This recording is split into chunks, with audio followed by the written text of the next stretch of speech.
Buenas noches, ¿se logra visualizar? Bien, vamos a ir iniciando entonces la semana del día de hoy, semana número 3, ya, que corresponde a lo que son las bases sociales del comportamiento humano, ¿no? Entonces, ¿por qué es importante, no? Porque no solamente somos producto de un organismo biológico, sino también en la parte psicológica tiene que ver mucho la influencia social o del contexto en el que nos desenvolvemos, donde nos movemos, ¿no? Las relaciones que establecemos con las personas, con la gente. Entonces, vamos a visualizar entonces acá el temario, ¿no? Que es socialización, cuáles son sus agentes, clases de socialización, qué es la familia, tipos de familia, estilos de crianza, la evolución de las relaciones familiares, las funciones de la familia y el apego, ¿no? Actitudes, formación y cambio, ¿no? ¿Cómo se forman las actitudes, sí? Y acá tenemos un cuadro donde podemos tener un resumen de la clase del día de hoy, que es Bases Sociales del Comportamiento, ¿no? Que vamos a ir tocando primero, y luego vamos a tocar también lo que es la identidad, desarrollo de la identidad 1, que tiene que ver con la autoestima. Bien, a ver, acá nos deja un pensamiento Lev Vygotsky, ¿no? La mente del individuo solo puede existir en la medida que esté inmersa en un contexto social, ¿no? Es decir, que necesariamente el sujeto es un ser social, ¿verdad? Tiene que ver con la internalización de todas las normas de la sociedad, la cultura, ¿no? La idiosincrasia, ¿no? Las formas de convivencia, todo tiene una influencia en el sujeto. Ya. Acá hay una lectura que nos dice un caso de resocialización en Latinoamérica, ¿no? ¿Qué cosa es resocialización, no? Si bien es cierto, la socialización tiene que ver con la interacción del individuo con su ambiente y la influencia que ese ambiente ejerce en el individuo, ¿no? Acá nos dice, por ejemplo, que en Buenos Aires, Argentina, existe un centro universitario de voto, ¿no? Una iniciativa de la universidad local que ofrece educación superior a personas en prisión. ¿Qué quiere decir? Que cuando hay personas que han ido a prisión es porque ha habido problemas, ¿no? En la socialización. Entonces, estas personas generalmente no acatan las normas, los valores sociales, ¿no? Y han cometido una serie de delitos, ¿no? Que han transgredido las normas y por esos delitos que han cometido, robos de repente, ¿no? Un asesinato, etc., una estafa, qué sé yo, están internos. Pero también estas personas pueden volver, ¿no? A lograr resocializarse, ¿no? Entonces, de eso se trata. Y dice que estos internos estudian carreras, ¿no? Pueden estudiar carreras como abogacía o derecho, ciencias sociales, incluso hasta psicología dentro de un penal, ¿no? Entonces, esto ha hecho que muchas personas que están privadas de la libertad puedan graduarse, ¿no? De alguna manera puedan salir con una profesión una vez que ya han cumplido, ¿no? Con las penas, ¿no? Que se les han impuesto.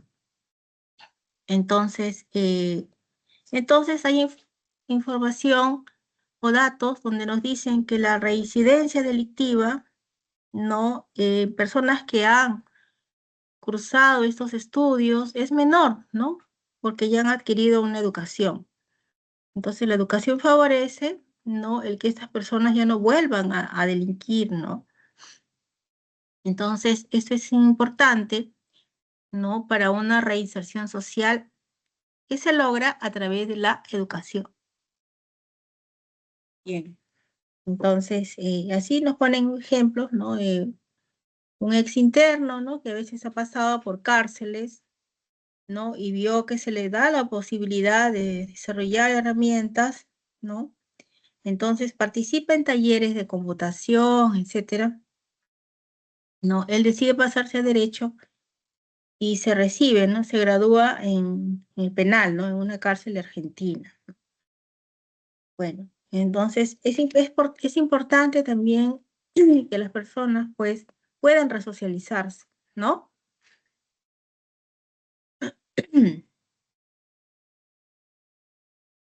Bien, cuando analizamos las bases sociales del comportamiento, entonces se expresa como un eje principal del estudio de la psicología, ¿no? Porque nos hace entender a las personas y cómo forman sus vínculos sociales con los demás, ¿no? Cómo desarrollan esa necesidad de pertenencia a ciertos grupos, ¿verdad?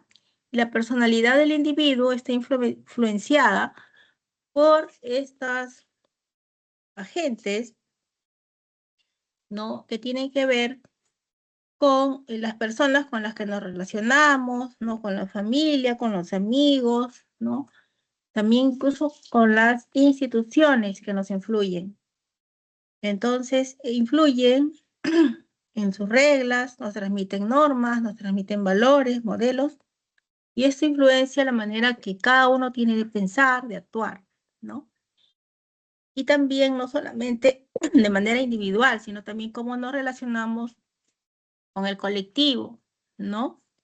Con la comunidad, con la, ¿no? Con la comunidad y con la sociedad. Tomar en cuenta esas bases sociales, ¿no? Es importante para la valoración de la identidad del sujeto, ¿cierto? Entonces, si queremos definir primero qué cosa es la socialización, ¿no? Esto se refiere a un proceso, ¿verdad? En el cual, pues, las personas internalizamos aquellas formas de comportamientos, hábitos, normas, creencias, roles, ¿no? El hacer el bien de repente, ¿no? El ayudar al prójimo, ¿no? La honestidad, practicar esos valores que constituyen una buena adaptación a la sociedad. Y esta socialización permite que tú te adaptes, que las personas se adapten, ¿no? Y también esto se da gracias a la influencia de las instituciones que rodean a la gente, bien, ¿no? La iglesia, ¿no? La escuela, la municipalidad, ¿no? La policía, el Congreso, bueno, todas las instituciones que rodean a los individuos, ¿no? Y con los cuales interactúa el Poder Judicial, ¿no? Etcétera. Por lo dicho, la socialización se inicia en la infancia y continúa durante toda la vida, ¿no? No es que se acabe en cierta edad, ¿no? Eso es a lo largo de de la vida y de todas las experiencias de socialización. Y es una socialización, puede ser positiva o puede tener la persona también una socialización negativa, ¿no? Sería positiva si, por ejemplo, la persona aprende buenos estilos de crianza, cría de manera responsable a los hijos, ejerce una paternidad responsable, ¿no? Ejerce su ciudadanía, ¿no? Respeta los símbolos patrios, etcétera, ¿no? Hace voluntariado, ayuda a los demás, etcétera. Pero constituye una socialización negativa y las personas de repente se van por otro camino, ¿no? Por el lado negativo y se dedican a lo que es el pandillaje, se dedican a lo que es los actos de corrupción, ¿no? Se dedican a lo que es la violencia, robos, secuestros, feminicidios, ¿no? Acoso escolar, bullying. Son formas inadecuadas de socialización. ¿Y cuáles son esos agentes, no? Esos agentes de socialización son todas las personas con las que nos relacionamos, ¿no? Los medios de comunicación también de repente, por los cuales se nos transmiten, pues, información, conocimientos, también valores o normas, ¿no? De repente hasta lo que escuchamos, las propagandas, la publicidad, ¿no? También a través de las redes sociales, ¿no? Todo eso nos van transmitiendo una serie de valores también, y normas, ¿no? Y formas de creencias que las personas tienen. Bien, en este aspecto, en este sentido, podemos hablar de dos agentes de socialización, los formales y los informales, ¿no?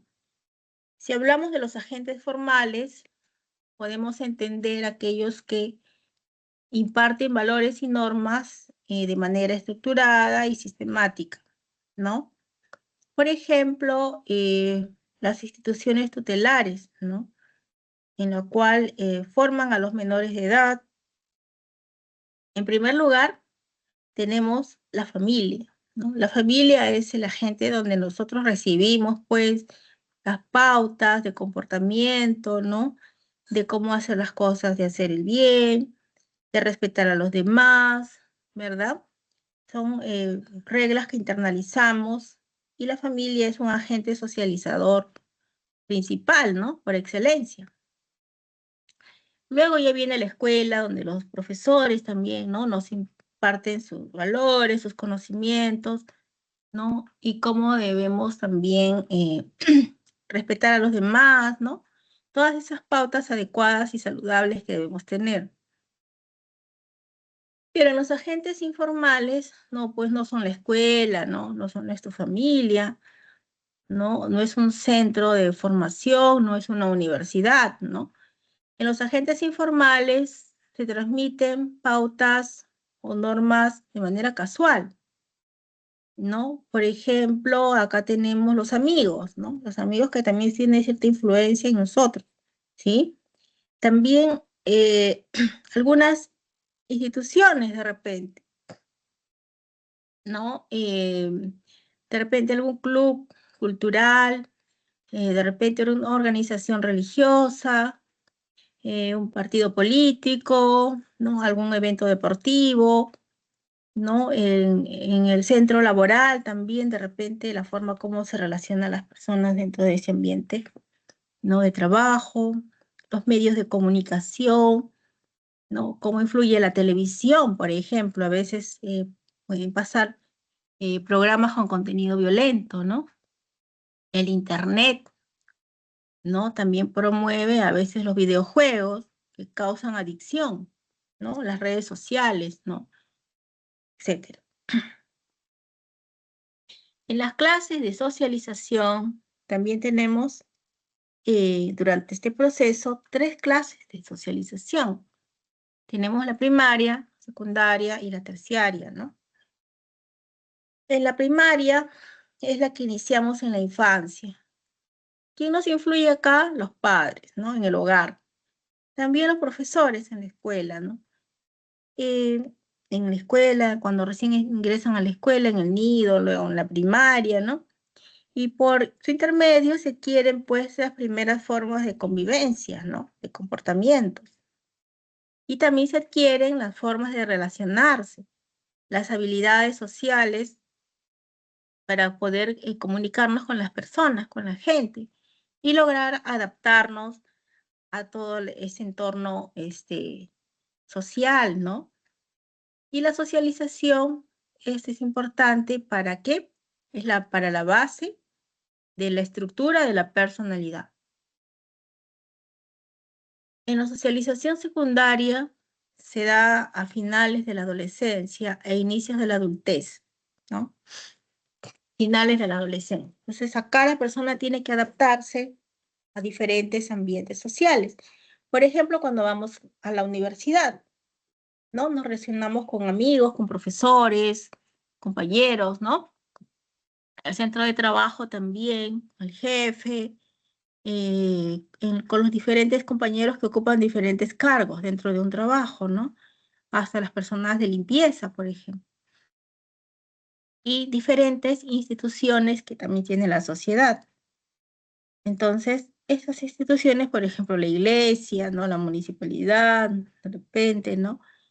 De repente el Policía Nacional, ¿no? La Fiscalía, el Juzgado, bueno, tenemos muchas instituciones y que tienen una influencia directa en el sujeto y que también nos ponen normas, ¿no? Y en la socialización, la persona adquiere estas pautas propias de este ambiente social, ¿no? Bien. La socialización terciaria o resocialización ya tiene que ver con aquella persona que tiene que adaptarse nuevamente a un nuevo entorno social, ¿no? Que tiene que adquirir normas, pautas de conducta propias de un nuevo grupo humano.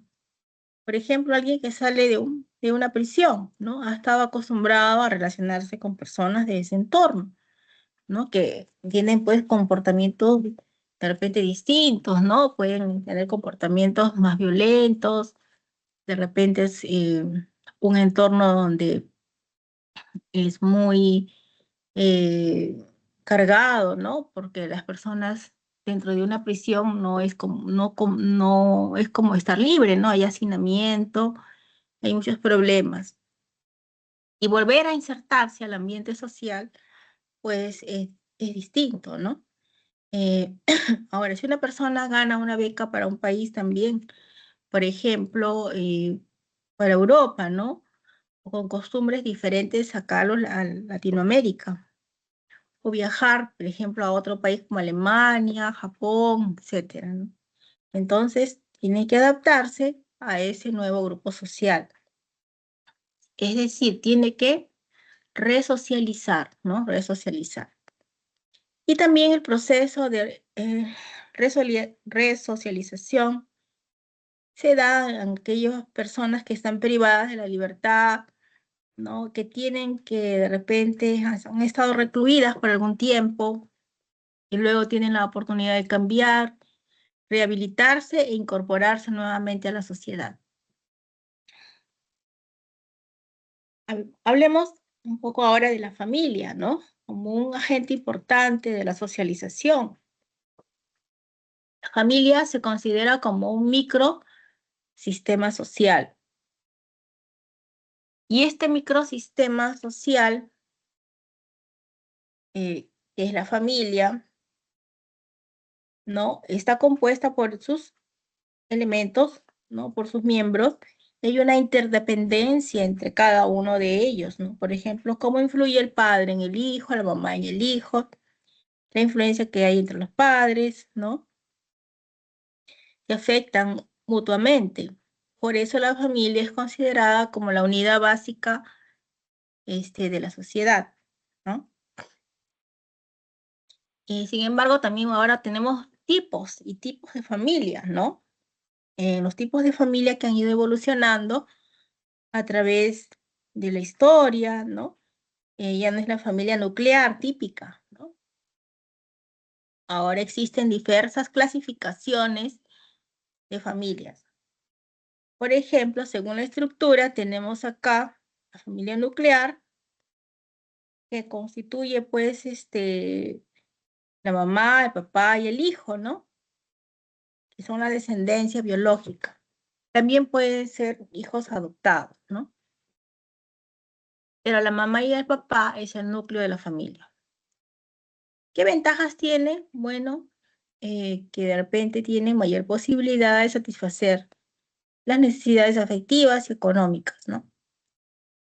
Y desventajas si ambos padres no destinan tiempo para las actividades familiares, entonces puede ser que tengan un estilo de crianza desapegado, sobre todo por aspectos económicos, ¿no? Si mamá y papá tienen que trabajar los dos, en todo caso acá no, de repente los hijos pueden quedar solos, ¿no?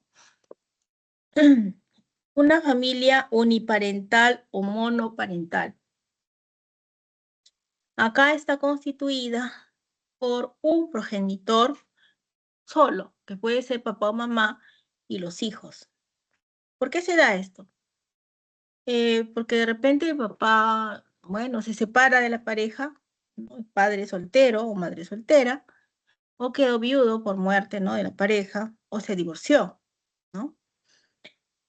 Entonces, ¿cuál es la ventaja o la desventaja? La desventaja acá, que al ser el padre único, el que cría, hay menores posibilidades de satisfacer las necesidades económicas efectivas, ¿no? Porque solamente estaría a cargo de uno de los padres.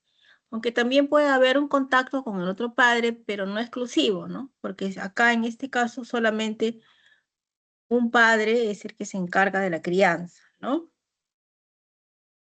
Aunque también puede haber padres pues que visitan esporádicamente a los hijos, ¿no? Y digamos, sobre todo si están divorciados, ¿no? Si están divorciados, puede ser que papá venga y ejerza también de alguna manera visitas a los hijos, ¿no? Y tenga una forma de relacionarse, pero no tan estable, ¿no? En la familia extensa o ampliada, acá formada por padres e hijos que están conviviendo con otros parientes consanguíneos, ¿no? En el mismo hogar. O sea, papá se separa, de repente tiene sus hijos, igual se junta con otra persona, ¿no? Con otra pareja que también tiene sus hijos, ¿no? Papá y mamá, ambos con familias, ¿no? O también, perdón, o también padres e hijos que conviven con otros parientes consanguíneos. Se llama, perdón, familia extensa o ampliada, ¿no? Es la familia extensa o ampliada. La que les mencionaba, de papá y mamá y con los hijos, es la familia reconstituida o ensamblada, ¿no? En este caso, perdón, en el caso de la familia extensa, acá más bien los padres viven con sus hijos, ¿no? De repente ya los hijos tienen su propia familia y continúan viviendo en casa de los padres. De repente también conviven con otros parientes, eh, con tíos, ¿no? Que también tienen hijos, etcétera. Entonces, abuelos que viven con los nietos y así, ¿no? Es una familia extensa, ¿no? Extensa o ampliada. Tiene ventajas, bueno, que los parientes apoyen en las funciones socializadoras, afectivas y económicas, ¿no? Pero desventaja es que a veces hay una confusión de roles, ¿no? A veces no están los padres y quien ejerce la autoridad es el tío, el abuelo o de repente, ¿no? Otra persona. Y puede haber hacinamiento porque muchas personas conviviendo juntas generan también conflictos, ¿no? Alguien interfiere en la crianza de los hijos, pueden haber faltas de respeto entre los miembros, ¿va? Entonces, a veces también hay conflictos y problemas cuando viven muchas personas, mucha gente, ¿no? En un solo ambiente familiar. En la reconstituida o ensamblada, pues acá, compuesto por un padre, padrastro o madrastra, ¿no? Cada uno de ellos con sus hijos de uniones anteriores, se han separado y se juntan, papá, mamá, cada uno con sus propios hijos, ¿no? Y viven, ¿no? Viven en un ambiente, viven juntos. ¿Cuáles serían acá las ventajas? Que aumentan las posibilidades de satisfacer las necesidades afectivas y económicas, ¿no? Porque, bueno, hay mayor vinculación de repente, ¿no? Pero también podría ser que no se adapten, ¿no? Que cada uno traiga sus propias costumbres y también podrían suscitarse ciertos conflictos en las relaciones, ¿no? Que tanto papá y mamá, cada uno ya viene con ciertos tipos de crianza específica con respecto a sus hijos, ¿no? Y no podrían de repente coordinar con respecto a cómo sería la crianza, quién ejerce la autoridad sobre los hijos de cada quien.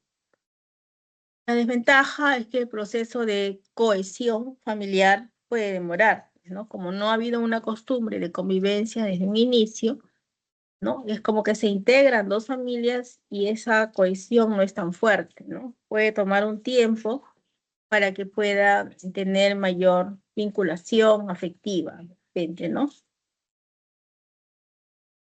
Entonces acá podemos ver la familia nuclear, papá, mamá, hijos, unilateral, papá o mamá soltero, ¿no? Viudo, divorciado, y acá familia extensa, papá, mamá, hijos, abuelos, nietos, etcétera. Y reconstituida, papá, cada uno con sus propios hijos. Y se juntan, ¿no? En los estilos de crianza parental, acá se refiere a la forma como los padres utilizan el afecto, ¿no? Cómo es que muestran cariño, aceptación, ¿no? Y además, ¿cómo ejercen el control?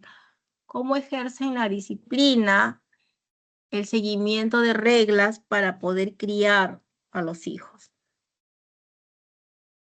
Acá, como señala Baumrind y Markovi y Martin, que están citados en Papalia, según se prioriza el afecto y o control, nos encontramos, dice, ante 4 estilos de crianza diferentes. Tenemos un estilo de crianza autoritario, por ejemplo, donde el papá o mamá ejerce mucho control y poco afecto, ¿no? Acá solamente imponen reglas estrictas de comportamientos, ¿no? Y exigen que solamente se les obedezca, ¿no? Sin replicar. No explican por qué debe acatarse las reglas, ¿no? Tampoco toman en cuenta los puntos de vista de los hijos, o sea, es muy rígido, ¿no? No dan explicación de por qué debe darse una, digamos, las formas de disciplinar, ¿no? La desobediencia se castiga física, psicológica y moralmente, y a veces con supresión del afecto, ¿no? Este estilo puede generar sufrimiento, puede generar ansiedad en los hijos, ¿no? Y si son pequeños, el rendimiento intelectual también puede verse afectado. Puede ser igual al promedio o debajo del promedio, con tendencia a afectarse también emocionalmente, a tener irritabilidad o tristeza, ¿no?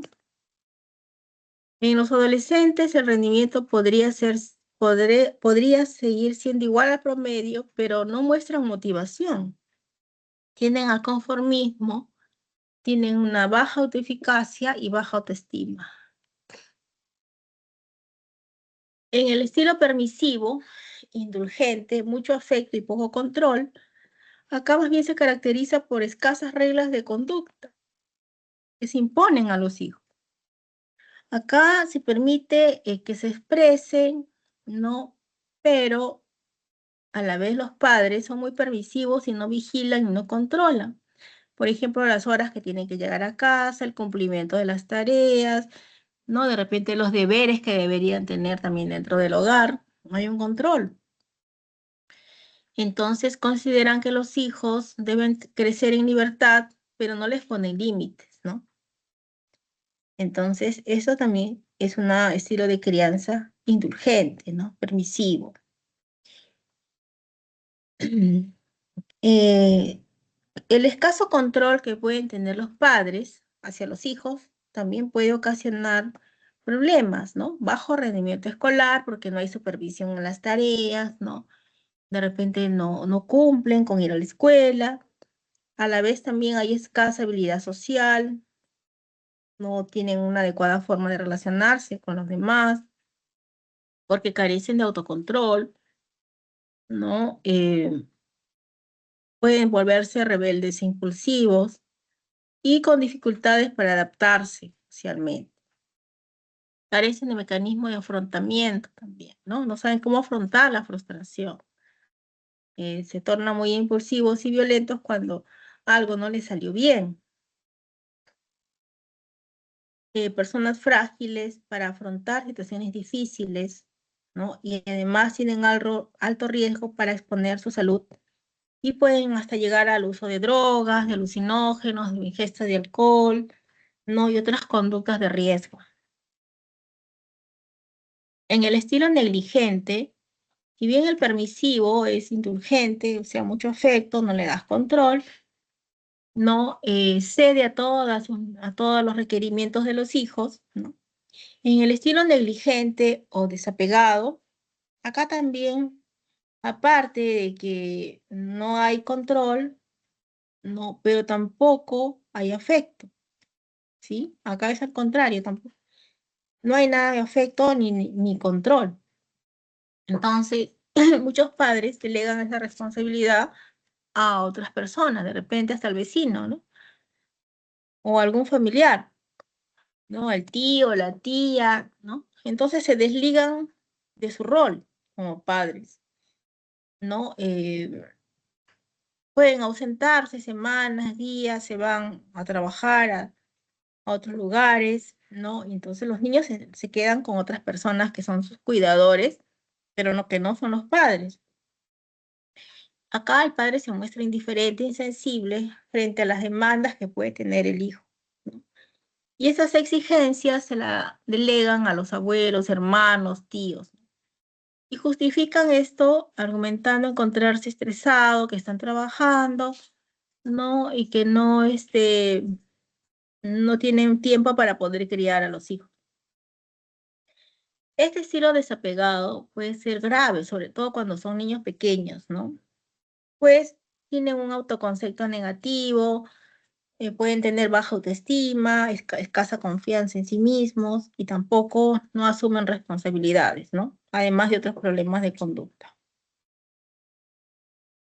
En cambio, en el estilo democrático, en el cual hay control y afecto equilibrado, ¿no? Equilibrado.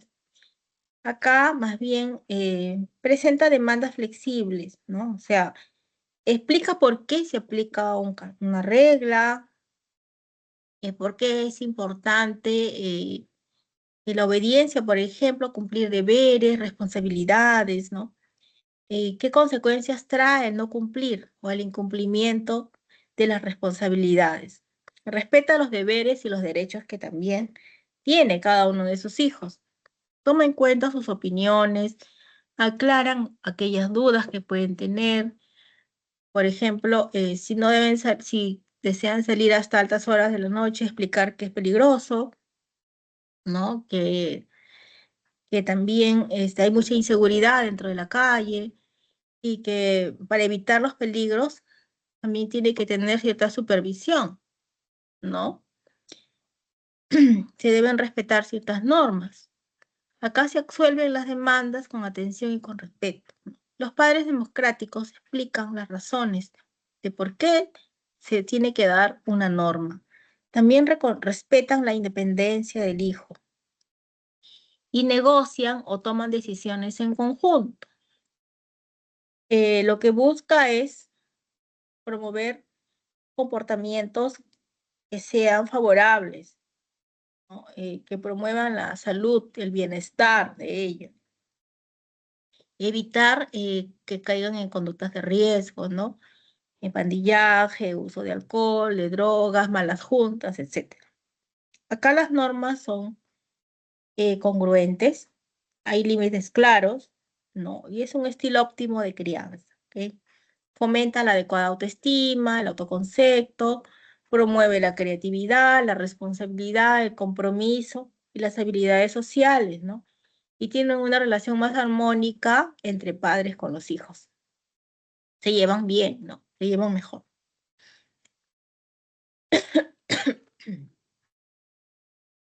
Acá podemos concluir que independientemente de la estructura que tenga la familia, cumple un rol indispensable y fundamental en la formación de quién, o de qué, de la personalidad, ¿no? Además, de acuerdo a la evidencia, se ve que las características más importantes en la socialización de las nuevas generaciones son los estilos de crianza de los padres, ¿no? A ver, ¿qué son las relaciones familiares? ¿Cuáles son las funciones de la familia y el apego?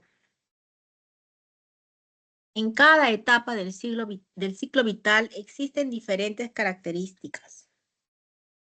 En el tipo de influencia que ejerce la familia en el sujeto que se está desarrollando. Las relaciones familiares son muy importantes, ¿no? En el desarrollo del infante, en la pubertad, en la adolescencia, ¿verdad? Entonces, las relaciones familiares en la infancia, pubertad y adolescencia, ¿no? En cada etapa de este ciclo vital, los requerimientos varían en función de las personas. Por ejemplo, en la infancia se inicia con el nacimiento y esto es vital para que el recién nacido, acá, ¿qué es lo que es más importante? que reciba la alimentación y el afecto. Esto va a ayudar a un crecimiento físico, psicológico y social del niño. Y la familia pues tiene que cumplir también sus deberes, ¿no? De preocuparse por su salud, su higiene, cuidado, ¿no? Del recién nacido. Acá desarrollan habilidades motrices, gruesas, su sociabilidad, lenguaje, desarrollo cognitivo, ¿no? En la niñez, las relaciones familiares pueden orientarse a desarrollar un ambiente que propicie más bien ya la autonomía del niño, porque ya no debe el niño estar totalmente dependiente de su mamá o que le provea el alimento o que le cambie la ropa, ¿no? Ya tiene que desarrollar autonomía, autocontrol también, ¿no? Eh, debe desarrollar su creatividad, ¿no? Y también pautas de comportamiento porque ya va a ir a la escuela, ¿no? A partir de los 6, 7 años ya está yendo a la escuela, entonces tiene que adaptarse, ¿no? A un grupo, ¿sí? A un grupo en el cual tiene que respetar a los demás y también que lo respeten, ¿no? Ser respetado y respetar a los demás, ¿no?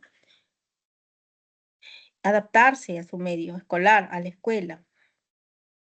Al llegar a la adolescencia, las relaciones familiares también se orientan al desarrollo moral. Es importante aquí la comprensión de los cambios, ¿no? Porque en la adolescencia se va a formar la identidad, ¿no? Y va a integrar todas sus características biopsicosociales, desarrolla sus habilidades, autoestima y también su vocación. Es una época crucial en la cual el adolescente ya va iniciando, ¿no? Desarrollando esta identidad y además también tiene que ver ya con la vocación, ¿no? A qué se va a dedicar, qué es lo que más le gusta, qué es lo que más le atrae, ¿no? Para su desarrollo también profesional, por ejemplo. En las funciones de la familia, eh, esto de acuerdo a cada realidad social, ¿no? A cada familia, en la costa, sierra, selva, ¿no? Cada uno cumple sus propias funciones, no siempre son las mismas, de acuerdo a su región, a sus formas de convivencia, por ejemplo, a sus valores también. Entonces, la función eh, de la familia, acá podemos ver que es pues la reproductiva o biológica, ¿no? Que se cumple con la reproducción de la especie humana, ¿no? El traer hijos al mundo, ¿verdad? Eh, y también buscar la supervivencia de los miembros de la familia, proveer el alimento, ¿no? Una vivienda, este, también proteger a la familia, ¿no? Eh, en realidad, esto tiene que ver más con una supervivencia biológica, ¿no? La otra función tiene que ver con la afectiva, o sea, la familia proporciona afecto, ¿no? Confianza, comunicación, y eso es importante para el bienestar de cada uno de sus miembros, ¿no? No solamente se dice palabras, también se demuestra con gestos, con actitudes, con un abrazo, ¿no? Un acto de atención, ¿verdad? Tratar con amabilidad. Esto es importante, ¿no? Para el desarrollo de la familia. La función socializadora permite la inserción de los hijos en la comunidad, en los grupos, ¿no? Acá es importante los modelos parentales, enseñan a los niños a saludar, ¿no? A comportarse adecuadamente, ¿no? Este, internalizar aquellos valores que son favorables, por ejemplo, la colaboración, el respeto, ¿no? La comunicación que tienes que tener con los demás, el autocontrol, ¿no? Todo ello es importante para el desarrollo también de sus habilidades sociales. La protección económica es otra función de la familia, ¿no? Brinda los materiales, la economía para el bienestar de sus miembros, ¿no? Tanto en alimentación, vestido, educación, salud. recreación, etcétera. Protección económica. Recreativa, proporcionar descanso, ¿no? Estabilidad, integración, recreación, con actividades deportivas, de repente juego y uso adecuado del tiempo libre, ¿no? Y su función educativa, pues, transmitir conocimientos, hábitos y pautas básicas, ¿no? Que los padres deben transmitir a los hijos. Por ejemplo, el reforzamiento de las tareas académicas, fomentar, ¿no? Sus habilidades artísticas, lo que son los hábitos de higiene, de alimentación, horas de sueño, ¿no? Reglas de conducta, sanciones que también se deben dar de acuerdo a los estilos de crianza, ¿no? Em, Existen algunos factores que obstaculizan la integración familiar. ¿Cuáles son esos factores que no permiten la integración? La carencia de afecto, la inadecuada comunicación, la infidelidad conyugal, el autoritarismo, consumo de drogas, violencia familiar. Entonces, todos estos factores de riesgo no ayudan a que la familia se cohesione, ¿no? Más bien, son familias disfuncionales, ¿no? Que tienen muchos problemas en sí. Ahora, el apego, ¿qué viene a ser? El apego viene a ser un lazo afectivo fuerte que desarrolla el niño pequeño antes de los 2 años, antes, ¿no? De los 2 años, con la persona que lo cuida o su cuidador. ¿Quién habló de este apego? John Bowlby. Entonces, es una necesidad del cuidado que tiene el niño, ¿no? Cuando nace, un cuidado maternal, ¿no? Y en este apego se han hecho experimentos con monos, ¿no? Por ejemplo, el apego garantiza la supervivencia, pues gracias a esto el niño puede satisfacer sus necesidades también fisiológicas, ¿no? Como la alimentación, por ejemplo. Y la mamá tiene que darle no de lactar, por ejemplo, al niño, ¿no? Es importante para la supervivencia. Y también genera un apego afectivo, ¿no? Psicológico de bienestar. Y genera una base sólida para explorar y afrontar situaciones de estrés, ¿no? Entonces, cuando haya problemas, el niño se siente fuerte para poder afrontar estas situaciones. Si un niño sabe que su figura de apego es accesible a sus demandas, desarrolla un fuerte sentimiento de seguridad, ¿no? Que lo alienta a continuar. Pero si no encuentra esta figura de apego, pues el niño se deprime, se siente solo y no puede a veces afrontar situaciones de estrés. Tiende más bien a frustrarse, ¿no? Existen dos condiciones básicas que dan lugar al apego: el contacto corporal y la familiaridad. Entonces, en las investigaciones, ¿no?, realizadas, demuestran que el tipo de apego permite anticipar el desarrollo social posterior del niño. Las madres que responden adecuadamente a las demandas del bebé estos bebés muestran un estilo de apego seguro, ¿no? Si les atiendes a sus necesidades cada vez que el niño llora, la mamá sabe que el niño necesita alimento, de repente está mojado, necesita que lo cambien, etcétera. Hay alguien que está pendiente de él, entonces desarrolla la confianza básica, la seguridad, ¿no? Y también recibe consuelo en situaciones de angustia, ¿no? Cuando se siente solo o que de repente el niño tiene algún malestar, etcétera. Una actitud contraria, más bien, de la madre, no atender estas necesidades, generaría un apego inseguro, ¿no? Entonces el niño no se siente con la confianza de explorar el mundo, ¿no? Porque siente que su cuidador no está. Esto genera pues la inseguridad y se ha observado el caso de situaciones de privación afectiva crónica, niños que a veces sufren abandono, maltratos o abusos durante la infancia, generan daños en la salud mental y presentan retrasos también en su desarrollo, ¿no? Conductas psicopáticas o padecimientos también psiquiátricos. La socialización que se desarrolla durante la infancia adolescencia y adultez, se materializa también el aprendizaje de actitudes, ¿no? Entonces, ¿por qué es importante la socialización también? Para formar actitudes.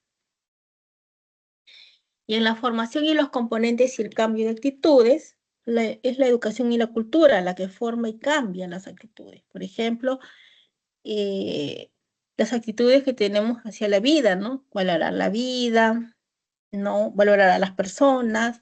En este proceso de socialización se enseña a las nuevas generaciones costumbres, valores, comportamientos, ¿no? Al internalizar estas costumbres se van generando también una serie de actitudes, las cuales son reforzadas por la familia, los pares, los medios de comunicación y la sociedad en general. En cuanto a las actitudes, una actitud es la disposición del individuo a responder hacia un objeto, evento o sujeto de una manera favorable o desfavorable. Por ejemplo, son comportamientos o formas de agrado o desagrado hacia ciertos objetos, cosas, ¿no? Por ejemplo, la actitud hacia el aborto. Alguien puede estar de acuerdo con las prácticas abortivas y alguien puede no estar de acuerdo, ¿no? De repente, las actitudes que tenemos hacia cierto equipo deportivo también, ¿no? La U, la Alianza, el Cristal, etc., ¿no? Entonces, ¿qué me genera? ¿Qué actitud tengo hacia estas personas, objetos, cosas, situaciones? En la formación de actitudes existen 4 fuentes de influencia: la experiencia directa y las normas de conducta socialmente establecidas. Tenemos también que identificación con personas, modelos de conducta y factores de membresía institucional.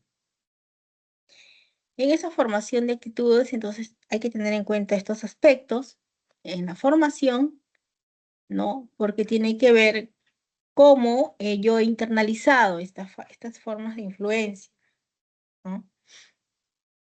En los componentes tenemos, pues, los componentes cognitivo, afectivo y conductual. El cognitivo tiene que ver con creencias y opiniones que sustentan la toma de posición valorativa, ¿no? ¿Qué creencias tengo hacia ciertas personas, ¿no? Por ejemplo, de repente pensar que las personas que son asiáticas de repente son más trabajadoras, ¿no? O tener ciertas creencias valorativas, ¿no? Hacia ciertas formas de repente de crianza también, ¿no? El estilo de crianza más adecuado, a veces las personas pueden pensar que es el autoritario, ¿no? Y ejercen este tipo de crianza porque creen que es el mejor. Entonces, tiene que ver con ello, ¿no? Con las actitudes, porque dicen, no, a mí me criaron de esta forma y por eso yo soy una persona derecha, ¿no? Y tiene que ver, pues, con la asimilación también de la información que tiene el sujeto y de su experiencia vital, ¿no? Esto va a generar también cambios, ¿no? En sus opiniones, en sus creencias y en la posición que asume ante las personas, objetos o cosas. En la parte afectiva, acá se manifiesta en la adhesión emocional hacia una creencia. Emociones que puede sentir, placer, alegría, orgullo, o también de rechazo, cólera, temor o disgusto, depende hacia ciertas situaciones, ¿no? Por ejemplo, las personas cada vez que escuchan de repente, no sé, a un congresista de repente dando algún discurso, de repente pueden sentir fastidio, disgusto, ¿no? O de repente pensar que no hacen nada por el país, de repente, ¿no? ¿Qué actitudes tienen hacia, de repente, algunas instituciones, también hacia algunas iglesias, no religiosas, etcétera? Entonces, estas creencias, esa adhesión emocional intensa, ¿no? Que se origina en una creencia valorativa, ¿no? Antes de sentir esta emoción, este afecto, siempre hay una creencia sobre algo, ¿no? Y lo conductual es la toma de decisión y o acción acorde con esa opinión, de acuerdo o desacuerdo, ¿no? O sea, em, ¿qué decisión tomo yo en relación a determinadas cosas? Por ejemplo, no me gusta el alcohol, no me gusta fumar, por lo tanto no lo hago, ¿no? O de repente hay una persona que dice, no, eso no es, a mí el cigarro no causa, no es dañino, ¿no? De vez en cuando fumo, pero no me va a causar daño, ¿no? Entonces agarran y fuman o toman, o también pueden ingerir algunas drogas incluso, ¿no? En las categorizaciones sociales agrupan a las personas en características pudiendo derivarse en la formación de estereotipos, prejuicios y discriminación. El estereotipo como categorización social. El concepto de estereotipo designa la imagen, la representación o creencia generalizada acerca de los atributos personales de un grupo de personas. Por ejemplo, a causa de su nacionalidad, de su edad, de la etnia, ¿no? El sexo o su orientación sexual o su procedencia, ¿no? Estereotipar es generalizar, ¿no? Y esto está en la base de tomar decisiones que asumimos en la vida cotidiana. Por ejemplo, podemos pensar, ¿no? Que de repente todos los hombres son machistas, ¿no? O podemos pensar que también de repente las personas brasileñas son muy alegres, ¿no? Podemos pensar que los matemáticos son personas muy inteligentes, ¿sí? Etcétera. Y podemos asumir así ciertos estereotipos o generalizaciones, ¿no? Que las personas de raza oscura o raza negra son buenos futbolistas, por ejemplo, ¿no? Estos estereotipos generalizados acerca de un grupo de personas pueden ser positivos o negativos. A veces los medios de comunicación influyen en ello, ¿no? Una noticia reiterada de algo o de alguien, ¿no? Puede generar estereotipos. El prejuicio como un rechazo emocional. Y Gordon Allport define el prejuicio como una actitud suspicaz, hostil, hacia una persona que pertenece a un grupo por el simple hecho de pertenecer a dicho grupo, ¿no? En este aspecto, los prejuicios, las valoraciones implícitas no son productos de una experiencia directa, sino adelantamos, por eso le llamamos prejuicio, adelantamos un juicio sin conocer directamente a la persona, anticipamos ello, ¿no? Por ejemplo, a partir de un estereotipo podría ser que los colombianos son narcotraficantes, ¿no? O que los mexicanos también consumen drogas de repente, ¿no? Entonces, este estereotipo negativo, digamos que es un prejuicio, porque no necesariamente las personas de ese país pues lo son, ¿no? Pueden haber algunos, pero no podemos generalizar. Entonces, hacemos esta generalización, ¿no? De manera subjetiva, no es nada objetivo, ¿no? O también las personas, por ejemplo, que pueden ser homofóbicas, ¿no? Y los prejuicios pueden generar también un comportamiento discriminador, ¿no? Por ejemplo, la casa se reserva el derecho de admisión. Entonces, si usted no es de la clase social, de repente que ellos indican, no puede usted ingresar, ¿no? Entonces, ahora más bien ya no está permitido, ¿no? Este tipo de actos y hay una ley que prohíbe la discriminación. La discriminación como acto de exclusión. El trato excluyente se practica contra personas que son objeto de prejuicio por pertenecer a grupos o minorías sociales, ¿no? Por ejemplo, de repente de raza andina, personas de raza oscura, mestiza, etcétera, ¿no? Segregar, postergar algo. Por ejemplo, prohibido el ingreso a cierta playa, ¿no? Eh, y cerrar de repente, ¿no? Parte de esa playa para que no tengan acceso a otras personas, sino ciertas personas de cierta clase social, ¿no? En un club se lee este aviso, la casa se reserva el derecho de admisión. Entonces es un trato discriminador. El prejuicio conduce a la discriminación. Ya, si una persona prejuicia algo, discrimina. Y esta es la consecuencia conductual del prejuicio, ¿no?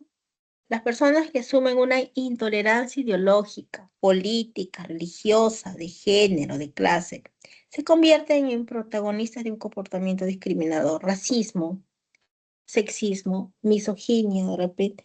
Es decir, que las mujeres valen menos que los hombres, por ejemplo, ¿no? Que los hombres son más fuertes que las mujeres, bueno, o que son más inteligentes. Discriminar a grupos minoritarios, ¿no? De repente, personas que son de bajo nivel económico, personas que tienen algunas enfermedades, por ejemplo, el VIH, ¿no? O el TBC, etcétera. Otros ejemplos de conducta discriminadora es el requerimiento laboral de personas con determinadas características físicas. Se ofrece empleo a personas con buena apariencia personal, ¿no? La restricción de los servicios higiénicos, bien, ¿no? Eh, solamente a ciertos grupos, ¿verdad? Una adecuada relación familiar y social contribuye a evitar que se den estos estereotipos, prejuicios y discriminación, ¿no? Bueno, acá están los componentes de las actitudes, ¿no? El cognitivo, el afectivo y el conductual, ¿no? Lo cognitivo conoce un estereotipo, positivo o negativo. Lo afectivo al prejuicio, ¿no? Y lo conductual a la discriminación. Vamos a pasar ahora al tema de la búsqueda de la identidad 1, que tiene que ver con la autoestima. Para llegar a la autoestima, pues tenemos que seguir ciertos pasos, ¿no? Hay que también autoconocernos primero, ¿no? Entonces, para el autoconocimiento, también tenemos que evaluar, por ejemplo, nuestras aptitudes, la motivación, valores y personalidad, ¿no? En la autoestima, también tenemos que ver la participación de los agentes en la formación, padres, otras personas, la autoobservación que tienes de ti mismo. En la autoestima se forma, ¿verdad? A través del autoconocimiento, luego viene el autoconcepto, la autoevaluación, autoaceptación, autorrespeto y luego finalmente la autoestima. Y hay niveles de autoestima, baja y alta. Tiene que ver también con la imagen corporal, ¿no? Eh, también tiene que ver con la competencia social, con la comprensión de los demás y con una competencia asertiva, de escucha activa y empatía, y con una buena comunicación asertiva, ¿no? Porque también hay estilos pasivo-agresivo y pasivo-agresivo. Ya, entonces, la autoestima en la adolescencia es importante, ¿por qué? Porque predice cómo yo me siento, predice lo que es la salud mental, mi bienestar emocional y también ayuda en la calidad de las relaciones interpersonales y también el rendimiento académico, ¿no? Hay estudios que dicen que a buena autoestima hay también un buen rendimiento académico. A continuación, algunos conceptos sobre ello, ¿no?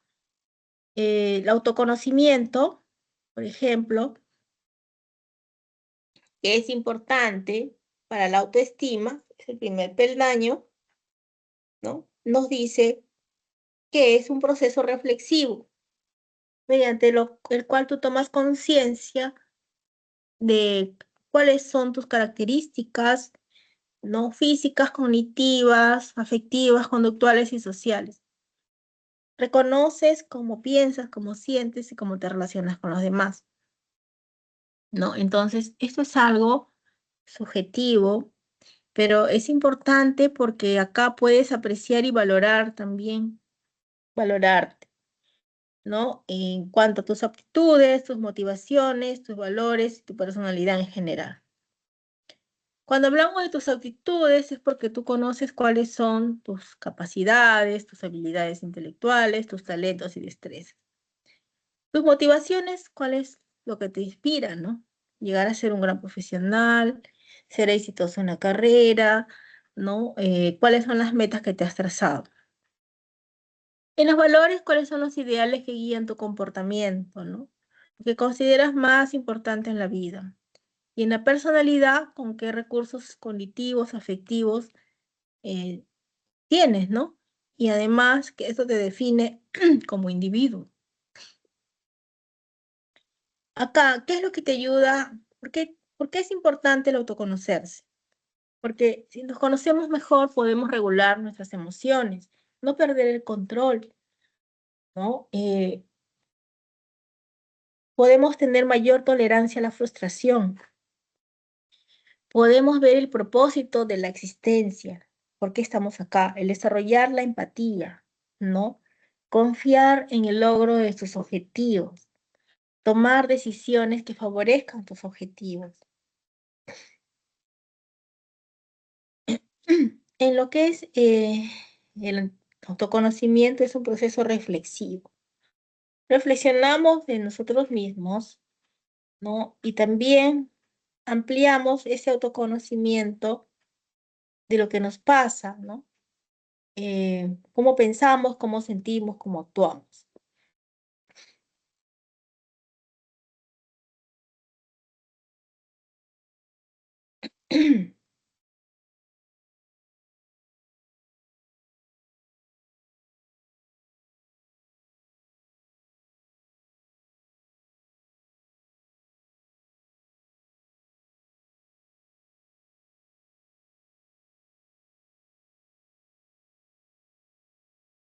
Bien, la autoestima entonces tiene que ver con la evaluación que el individuo hace y que generalmente mantiene con respecto a sí mismo.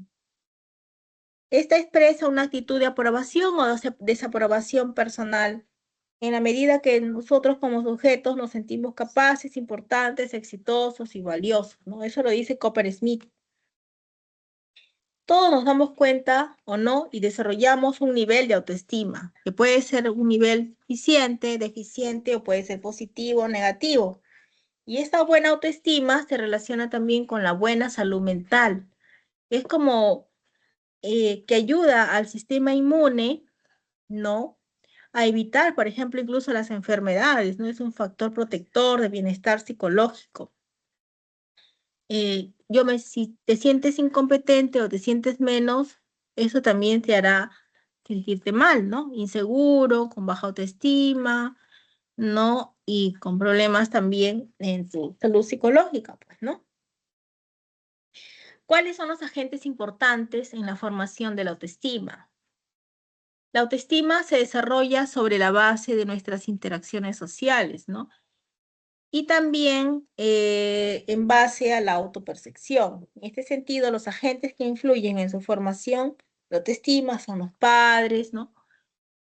Los otros significativos. En los padres, pues, nos influyen formando el vínculo, ¿no? De apego. Ayudan a desarrollar también el autoconcepto y la valoración propia. Los otros significativos, por ejemplo, es importante la opinión que tengan acerca de tu persona, los compañeros, los amigos, los individuos, maestros, tíos, abuelos, etcétera, ¿no? Amistades, etcétera. La autoobservación, acá la persona también se analiza a sí mismo y va percatándose y tomando conciencia de sus características, ¿no? El reconocimiento critica hacia sí mismo, cómo influye en sí mismo y él en los demás. En las áreas donde se expresa la autoestima es en el área cognitiva, ¿no? En el área afectiva, en el área conductual. En el área cognitiva, pues, se expresan los pensamientos que tienes sobre ti mismo, ¿no? Yo puedo lograrlo, soy exitoso, o de repente no sirvo, soy muy torpe, no lo lograré, etc. En lo afectivo son emociones y sentimientos hacia uno mismo, experimentar vergüenza al exponer, sentir alegría al ganar un concurso de matemáticas, etc., ¿no? ¿Qué emociones tienes con respecto a ti mismo? En lo conductual son conductas y hábitos que presenta la persona y que pueden favorecer o perjudicar su estima. Por ejemplo, siempre llego tarde, soy desorganizada o soy organizada, otra vez salí jalada, etc., ¿no? Entonces, estos hábitos que presenta la persona que favorecen o perjudican su autoestima, ¿no? Y que se traducen en conductas. En lo relacional, los modos de interacción con los demás en diversos contextos o roles, ¿no?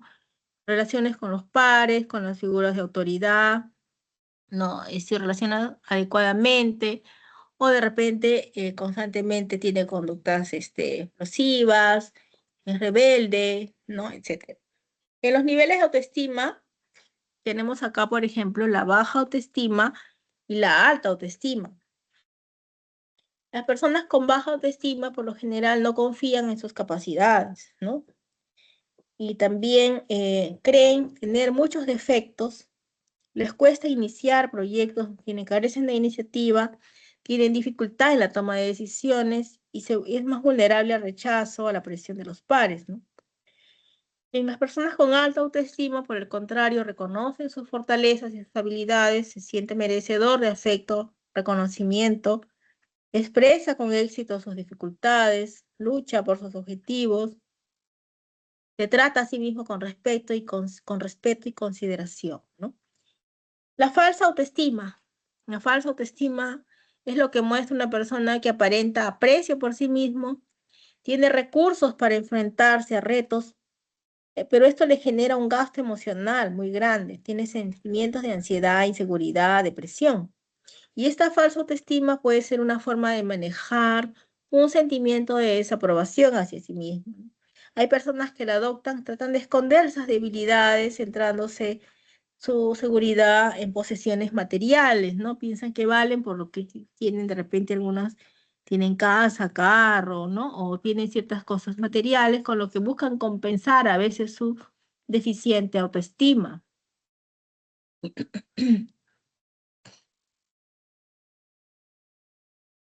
Bien. La escalera de la autoestima, como habíamos visto para la construcción, hay diferentes componentes y aspectos que deben desarrollarse de manera jerárquica, progresiva, ¿no? Por ejemplo, el psicólogo Mauro Rodríguez propone esta escalera. Dice que primero, el primer peldaño para la construcción tiene que ver con el autoconocimiento, conocer las partes que componen el yo, tus necesidades, tus habilidades, ¿no? Los papeles que vive el individuo, a través de los cuales es conocer por qué y cómo tú sientes y cómo actúas también, cómo se actúa, conocerte a ti mismo. Eh, ¿Qué es lo bueno que tengo y qué es lo negativo? ¿Cuáles son mis destrezas, mis habilidades y también qué es lo que me falta, de qué carezco, ¿no? El autoconcepto es un sistema organizado en que el individuo categoriza información que posee de sí mismo, ¿no? Por ejemplo, puedo ser yo soy hábil en ciertas cosas, en las matemáticas, por ejemplo, pero de repente no soy muy bueno en las letras, ¿no? El autoconcepto es multifacético porque existen conceptos relacionados con los distintos roles. Es jerárquico porque tenemos un concepto general de nosotros mismos, conceptos específicos para cada uno también de nuestros roles, ¿no? Entonces, ¿cómo me conceptúo yo? ¿Sí? ¿Cómo categorizo la información que tengo de sí mismo? ¿Soy hábil? ¿Soy diestro? ¿Soy fuerte? ¿No? O de repente soy débil, no soy bueno para las matemáticas, no soy bueno para las letras, etc. La autoevaluación es la capacidad interna para evaluar las cosas, considerándolas como buenas. Si son buenas para la persona, la satisfacen, le interesa, son enriquecedoras y la hacen sentir bien, ¿no? Entonces, y las malas, si son malas, no le interesan, no la satisfacen, te hacen daño y que no le permiten crecer. Entonces, ¿cómo evalúo yo la autoestima? ¿Cómo me autoevalúo, no? ¿Cómo me evalúo qué cualidades tengo y me acepto también tal como soy, ¿no? Esto me hace sentir bien, ¿no? Aprender a valorarme también, o me evalúo sin lastimar a otros, ¿no?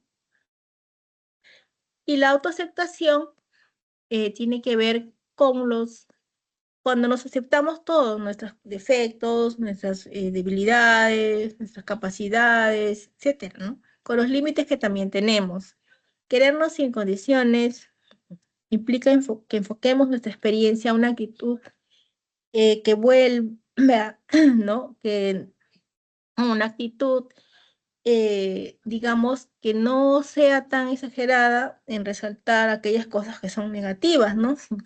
Sino más bien con una actitud saludable, ¿no? De aprobación hacia sí mismo, autoaceptarme tal como soy. Y el autorrespeto, prestar atención a las necesidades vivir según nuestros propios valores, sentimientos, ¿no? Sin hacernos daño o culparnos, valorar aquello que nos haga sentir orgullosos de nosotros mismos, ¿no? Y si alguien nos falta respeto, digamos, también reaccionar, ¿no? No permitir que alguien vulnere también o dañe esa valoración que debemos tener de nosotros mismos, ¿no? Luego ya en el último peldaño ya tiene que ver con la autoestima, ¿no? Con la autoestima. Bien, la imagen corporal también es aquella representación, ¿no? Es aquella representación que nos formamos mentalmente de nuestro cuerpo. Es la forma como nos parecemos que nos vemos bien, no nos vemos bien, nos gusta nuestro físico, no nos gusta, cómo te sientes contigo mismo, cómo te percibes, cómo te imaginas, cómo te sientes y actúas con tu propio cuerpo, ¿no? Existe una confusión entre los términos apariencia física e imagen. La apariencia física son características externas, ¿verdad? Mientras que la imagen corporal es aquella imagen que el sujeto crea de sí mismo, de su apariencia física. La imagen corporal es una construcción multifacética de aquellas cualidades subjetivas que tenemos en nuestro propio cuerpo, ¿verdad? Implica evaluación, emociones y conductas. Puede incluirse dentro de la imagen corporal, ¿no? Entonces, la apariencia física está dentro de lo que es la imagen corporal. En la adolescencia se vive el cuerpo como una fuente de identidad, ¿no? De autoestima. Acá es la etapa de la introspección, de la comparación social, etcétera, ¿no? La sociedad occidental fomenta también esta cultura de atención, de cuidado de nuestra apariencia física, por ejemplo, la publicidad, la industria, ¿no? Los cosméticos, gimnasios, promueven ideales, modelos de belleza, ¿no? Y que median a veces nuestra autoestima cuando no estamos acorde a ello, ¿verdad? La preocupación o la insatisfacción con el cuerpo es una preocupación en la adolescencia también, ¿no? Y que puede generar también cierta distorsión en la imagen corporal. Y si hay esta distorsión, puede haber alteraciones, ¿no? Una inadecuada percepción del cuerpo en cuanto a nuestro tamaño y nos podemos sentir de repente desvalorizados y desagrado frente a nuestro cuerpo. Cuando esto se intensifica y puede generar mucho malestar, interfiere en nuestra vida cotidiana, puede llegar a constituirse ya, cuando es muy severo, un trastorno dismórfico corporal. En este aspecto, ese trastorno Acá la persona se obsesiona con alguna parte de su físico, ¿no? Y que carece de importancia o que pasa desapercibido para los demás, pero la persona con este trastorno rechaza alguna parte de su cuerpo, ¿no? La mayoría de los estudios sobre la identificación de estos trastornos de la imagen corporal se dan en adolescentes cuando, por ejemplo, tienen ideas de querer ser muy delgados, ¿no? Eh, Tanto en el sexo femenino o también en el sexo masculino de querer tener un cuerpo atlético, ¿verdad? Entonces, pueden darse algunos cuadros como los trastornos de la conducta alimentaria, anorexia o bulimia, que hay una obsesión por la delgadez también, y la vigorexia, que viene a ser una obsesión por tener un cuerpo atlético y musculoso. En cuanto a la comprensión de los demás, el desarrollo de la conciencia de sí mismo, las otras personas, sin perder su propia identidad, ¿no? Y este conocimiento y comprensión de los demás, también es importante la competencia social, el manejo adecuado de las relaciones con los demás. En la competencia social es importante un manejo adecuado de las relaciones con la gente y tiene que ver con la expresión también de sentimientos, opiniones, la escucha activa y la empatía. En este caso, esta competencia social de la asertividad tiene que ver con que la persona exprese sus sentimientos y deseos de manera constructiva, ¿no? Respetando sus derechos y respetando a los demás también, en un tono moderado, ¿no? Es un estilo favorable de la comunicación, o sea, pido que me respeten, pero también respeto, ¿no? La escucha activa es la habilidad de escuchar también no solo lo que la persona está expresando, sino también inferir sus sentimientos, sus ideas, sus pensamientos, ¿no?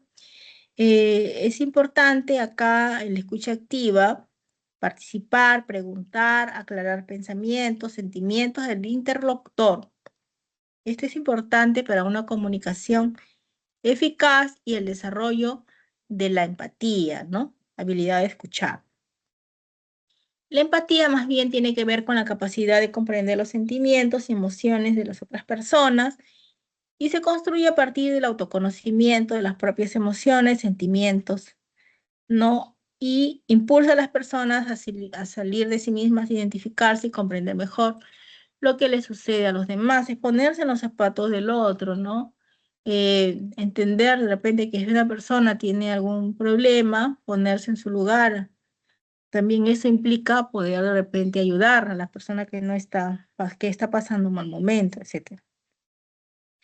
La comunicación y sus estilos, ¿no? Acá es un proceso mediante el cual se intercambian ideas, información, mensajes. Así una persona que cumple un rol de emisor transmite actitudes, ideas, sentimientos y emociones a un sujeto que será considerado receptor. Las formas de comunicación humana se agrupan en grandes categorías. La comunicación verbal se refiere al uso de palabras habladas o escritas. La comunicación no verbal hace referencia a un gran número de canales entre los que se podrían citar el contacto visual, los gestos faciales, los movimientos de las manos y brazos y la distancia corporal.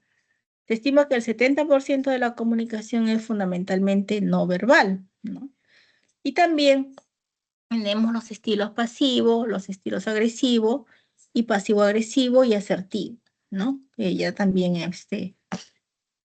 es importante señalar pues que acá en el estilo pasivo, eh, no, las personas de repente expresan sus sentimientos y pensamientos, pero disculpándose, ¿no? Evitando hablar, se someten a los demás, nunca dicen no, ¿no? Y tienen un lenguaje no verbal que de repente miran hacia abajo, el cuerpo encogido y reflejan debilidad, ¿no? No defienden sus derechos. El agresivo más bien es una persona que expresa pensamientos y opiniones de amenaza hacia los demás, manipula, no tiene en cuenta los derechos ni los sentimientos de otros, ¿no? Puede mirar fijamente los ojos, alza la voz, grita, etc. El pasivo agresivo es una combinación de los estilos pasivos. Evita confrontar directamente, pero también agresivo. Puede también manipular y ofende, pero de una manera muy, digamos, no muy abierta, ¿no? Expresa indirectamente la hostilidad. Puede ser resentimiento ante las demandas, obstaculiza de repente los objetivos de los demás, ¿no? Acá pone posturas en la parte conductual de desacuerdo, reto, disimulo, ¿no? Y en su tono de voz puede ser irónico. En cambio, en el asertivo, acá mm, expresa sus sentimientos, sus pensamientos, defiende sus derechos y también respeta a los demás, ¿no? Existe un contacto ocular directo, habla fluida, expresión facial, refleja serenidad y firmeza. Bien. Vamos a ir ya a las preguntas, ¿no? Entonces, la primera pregunta dice acá que en la teoría, por ejemplo, de los capitales, Pierre Bourdieu explica que el capital social se refiere a los beneficios que logra el individuo a partir de las redes de contacto, de amistades y relaciones interpersonales. Esto sucedió en la dinastía Qing, cuando la consorte Lin consiguió ascender en el palacio imperial hasta convertirse en la emperatriz Xiaobi, ¿no? Chung, debido al apoyo que recibió de parte de los eunucos, las damas de la corte y otros funcionarios. En el caso mencionado, las características de las relaciones sociales referidas se vinculan con qué tipo de socialización: primaria, formal, secundaria, informal o terciaria.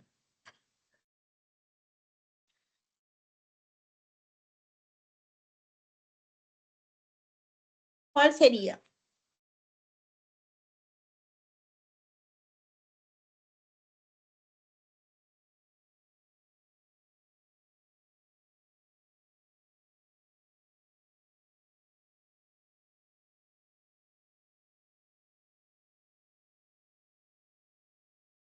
A ver, dice, el capital social se refiere a los beneficios que logra el individuo a partir de sus redes de contacto, amistades y relaciones interpersonales, ¿no? Entonces, cuando hablamos de estos contactos, de estas relaciones interpersonales, ¿a qué tipo de socialización se refiere? ¿Primaria? A ver, ¿informal, formal, terciaria o secundaria? Secundaria. Secundaria, perfecto, muy bien. En la segunda pregunta, las familias se constituyen de manera muy diversa según la presencia de los miembros que las componen. Dice, a continuación correlaciona los tipos de familia con su respectivo ejemplo. A ver, si digo yo extensa, ¿con cuál se correlaciona? Reconstituida y uniparental.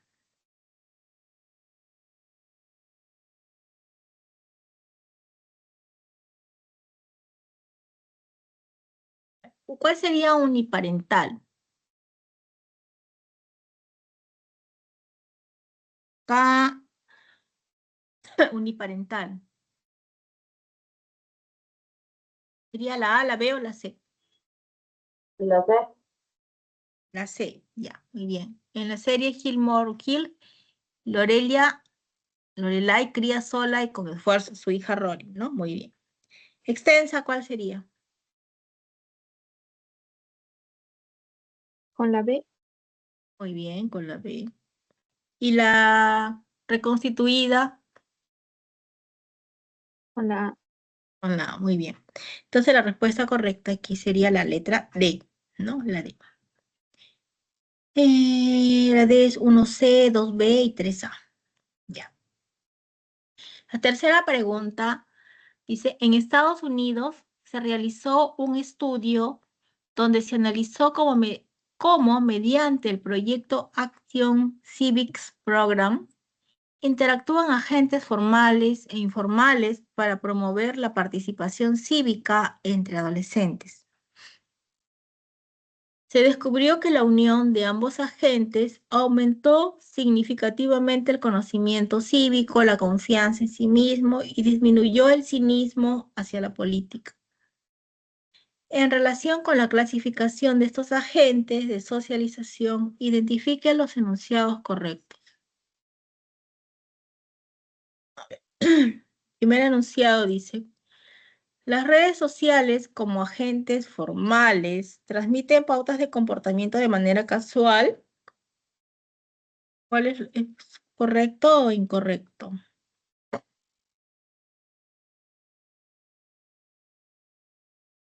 No, sí, la premisa: las redes sociales como agentes formales transmiten pautas de comportamiento de manera casual.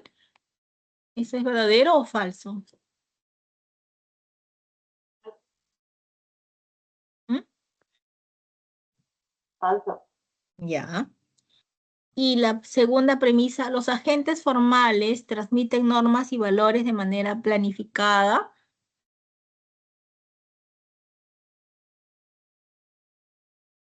Los agentes ¿Verdadero? formales. Verdadero. Ya. La tercera: la escuela como agente formal no fue más efectiva cuando se reforzó con la familia y los medios de comunicación. La escuela como agente formal no fue más efectiva cuando se reforzó con la familia y los medios de comunicación. Falso. Incorrecto. Falso. Muy bien. Entonces la respuesta es la B, ¿no? La B. Muy bien. Dos. La 4. En décadas pasadas era habitual que los hombres tuvieran hijos con diferentes mujeres y luego se desligaran de sus responsabilidades parentales.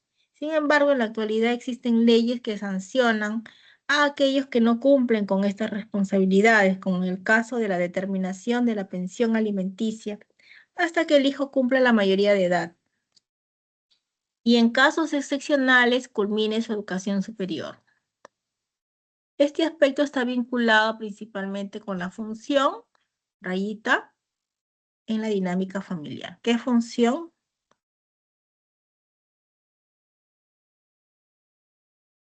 Afectiva, educativa, recreativa, de protección económica o socializadora.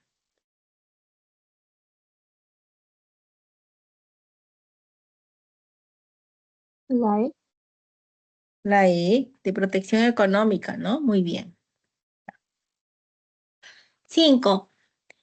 El componente cognitivo de las actitudes da origen a categorizaciones sociales conocidas como estereotipos, en tanto que el componente afectivo influye en los prejuicios. Señale la relación entre estos conceptos que están en la columna de la izquierda con los casos que los ilustran en la columna derecha, respectivamente. A ver, el 5, estamos en el... A ver, ¿cuál sería el estereotipo positivo?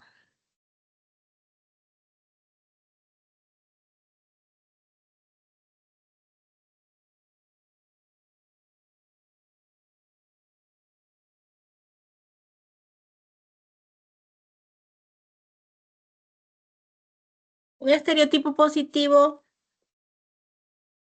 A, B o C.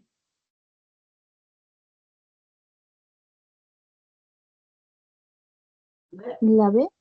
La B. Y un estereotipo negativo, La A. un prejuicio, La C. C. Muy bien, entonces sería la respuesta E, 1B, 2A y 3C. La respuesta E, ¿no? Correcto. Ya la 6 nos dice: en la formación de la autoestima se consideran agentes a aquellos que ejercen influencia en el individuo de manera adecuada o inadecuada en su desarrollo.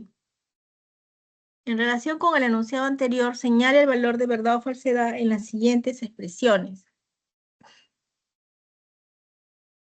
¿Cuál sería? Fortalecer la autoestima depende exclusivamente de la actuación familiar. Eh, a ver. Los amigos, a Falsa. ver, la primera es falsa ya. La segunda, los amigos, incluso sin ser tan cercanos, pueden incrementar la autoestima. Verdadera. Verdadero. Ya. ¿Se consideran agentes relevantes solo a los padres y a los amigos cercanos? Falsa. Falso. Ya. 4. Enfocarse en lo negativo sin considerar aciertos mella nuestra autoestima. Enfocarse en lo Verdadera. negativo. Verdadero. Ya. Entonces, ¿cuál sería la respuesta? Falso, verdadero, falso, verdadero, ¿no? Sería la La respuesta B. B. Muy bien. 7. El autoconocimiento es un proceso reflexivo fundamental que permite a los sujetos que lo realizan entender, aplicar y regular sus propias emociones, pensamientos, valores, fortalezas y debilidades en su realidad. Establezca la relación correcta entre las áreas de autoconocimiento de la columna de la izquierda con el respectivo ejemplo de la derecha que lo ilustra. A ver, ¿cuál sería ahí? En aptitudes, ¿con cuál se relaciona?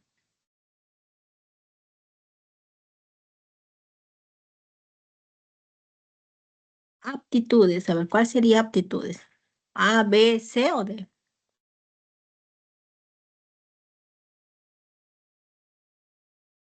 Aptitudes tienen que ver con habilidades, ¿eh? La D. La D, muy bien. Motivaciones, La C. ya. Valores, B. B. La Y B. personalidad, ya. Y personalidad, La A. entonces, la respuesta correcta sería la A, ¿no? 1D, 2C, 3B, ¿no? Y 4A. Muy bien. Respuesta A, ¿no? De las 7, la respuesta es la A. 8. Señale el o los enunciados correctos que describen características que distinguen a una persona que presenta alta autoestima. A ver.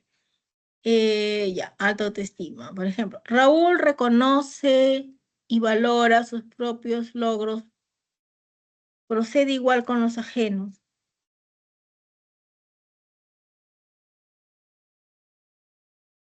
A ver, Verdadera. verdadera ya. Otro, Carla tiene serias dificultades para iniciar sus actividades y proyectos personales. Falsa. Falso. Luis es una persona que acepta y reconoce sus propias limitaciones.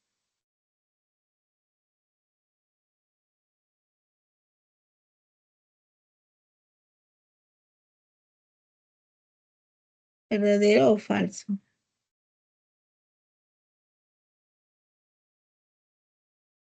Bueno, dice que reconoce Falsa. nada más. Ya. Carlos es severo con sus errores y algunas veces muestra excesiva arrogancia.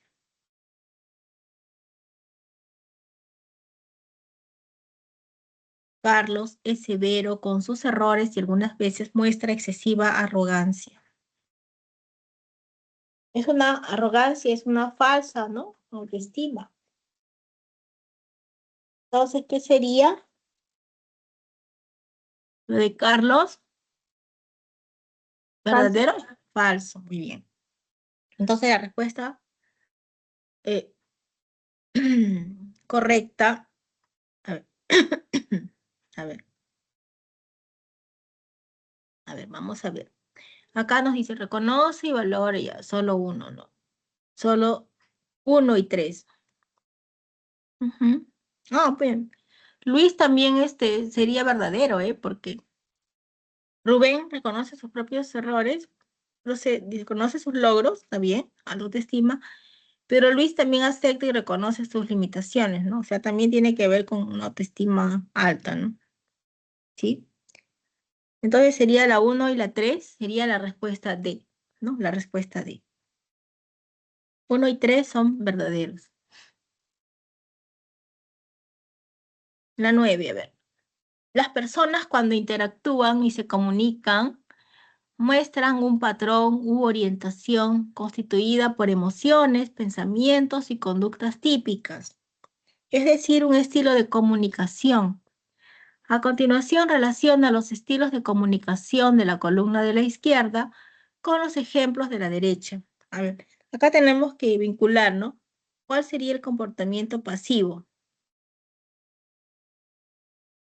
A, B o C.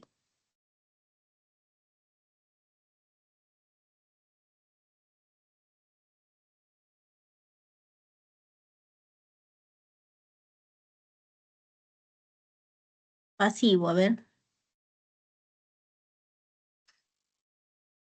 La C. Pasivo.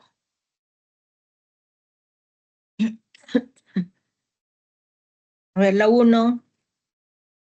¿Cuál sería la persona que tiene un La A. comportamiento? La A, muy bien, ya. Pasivo-agresivo, pasivo-agresivo. La B. Ya, la B. 1. A ver, pasivo-agresivo sería la B, ya. ¿Y el agresivo? La C. La C. Agresivo. No, a ver, agresivo, ¿cuál sería? Agresivo sería la B y pasivo-agresivo la C. Ah, ya, muy bien, ya. Entonces la correcta sería la letra B, ¿no? 1A, 2C y 3B, ¿no? Y 3B, ¿ya? Entonces sería la letra B.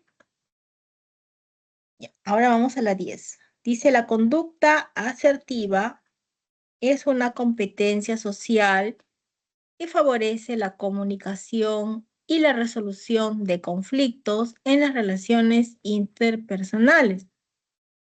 A continuación, identifique el enunciado correcto que la grafique, ¿no? Entonces hablamos de la conducta asertiva. Eh, la primera sería 1. Al llegar tarde, quien realiza la limpieza de su casa y ante una reunión inminente, Rosa le dice, rápido, por tu culpa ahora mis invitados van a pensar mal de mí.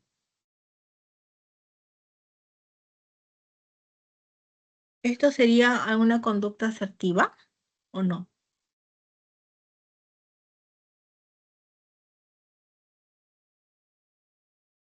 No.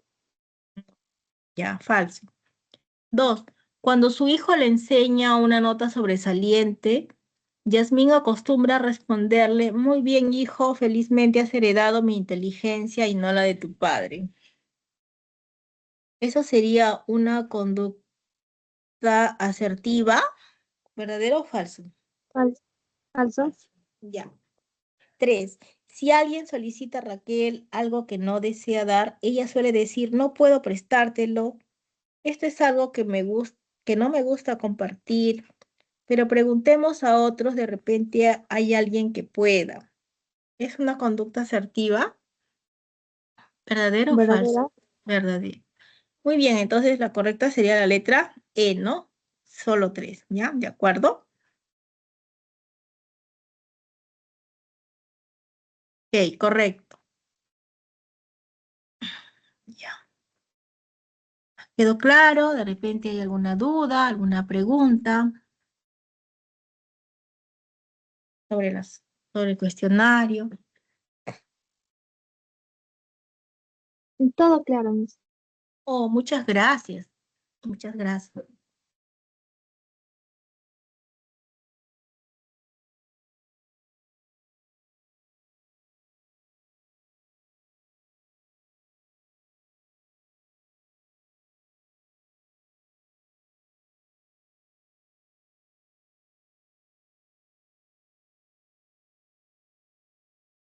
Bien, entonces eh, vamos a hacer un breve repaso, ¿no? Entonces lo que hemos tratado son 2 sesiones, ¿no? Bases sociales del comportamiento. Bien, hemos tocado socialización, agentes, ¿no? Formales, informales, clases de socialización, primaria, secundaria, terciaria, resocialización.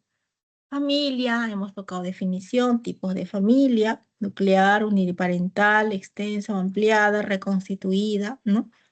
Estilos de crianza, autoritario, permisivo, negligente, democrático, las relaciones familiares, las funciones de la familia, ¿no? El apego, relaciones en la infancia, en la pubertad, en la adolescencia, función de la familia reproductiva, afectiva, socializadora, protección económica, recreativa, educativa, ¿no? El apego seguro, ¿no? Confianza básica, apego inseguro, desconfianza básica más bien. La formación de componentes y cambio de actitudes, formación de actitudes, los componentes, cognitivo, afectivo, conductual, las categorizaciones sociales, los estereotipos como categorización social, el prejuicio, ¿no? La discriminación, eh, también hemos hablado de la identidad, la autoestima, ¿verdad? La autoestima, el autoconocimiento, ¿sí? Que tiene que ver con la escalera de la autoestima, ¿no? Como el primer peldaño, ¿no? Autoconocimiento, autoconcepto, autoevaluación, autoaceptación, autorrespeto y autoestima, ¿no? Autoconocimiento, proceso reflexivo. La autoestima ya es la evaluación que hace de aprobación o desaprobación. Tiene sus agentes, padres, otros significativos, autoobservación, las áreas donde se expresa la autoestima, la cognitiva, la afectiva, la conductual, la relacional, ¿no? Los niveles de autoestima alta o baja, la falsa autoestima, la escalera de la autoestima, autoconocimiento, autoconcepto, autoevaluación, autoaceptación y autorrespeto, la imagen corporal, ¿no? Algunos problemas de la imagen corporal, como el trastornos del dismórfico corporal, trastornos de la conducta alimentaria, la comprensión de los demás, la competencia social, la asertividad, la escucha activa, la empatía, ¿no? La comunicación en sus estilos, verbal y no verbal, los estilos de comunicación pasivo-agresivo, agresivo, pasivo-agresivo y asertivo, ¿no? Eso es lo que hemos tocado el día de hoy, ¿ya?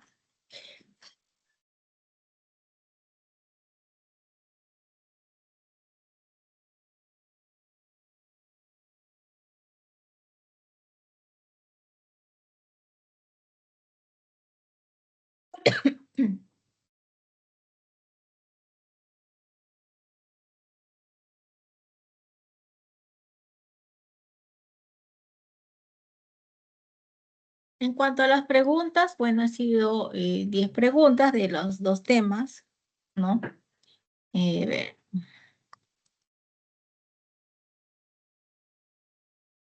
No. Pregunta 1, la respuesta era la C, ¿no? Ustedes lo acertaron. La pregunta 2, la respuesta es la D. La 3 sería la respuesta con la B, ¿no? La 4 sería la respuesta E. La 5 sería la respuesta E, ¿no? 6, la respuesta B. El 7, la respuesta es la A. El 8, la respuesta es la D. La 9, la respuesta B. Y la 10 sería la respuesta E, ¿no? Son las claves.